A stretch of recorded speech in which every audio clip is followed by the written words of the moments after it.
Tengok mentang-mentang awal kerja. Orang miskin ni lang mati. Dia tengok pula. Bos. Kau tahu tak ini ada apa? Tak apa bos, biar saya yang mengumumkan.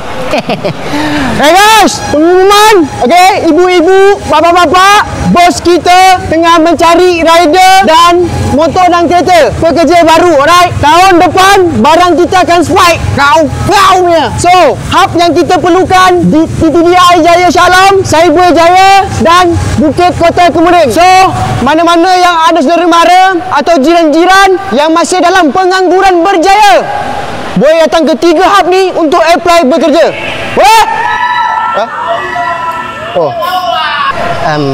Diorang bos saya pula bos. Orang dah cerita dalam meeting tadi, tahu tak? Saya saja je cakap 2 kali sebab diorang bukan dengar pun.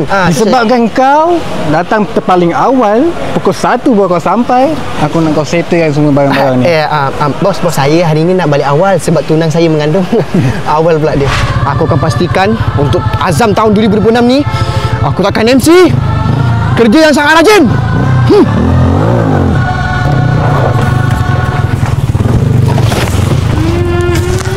Alhamdulillah MC.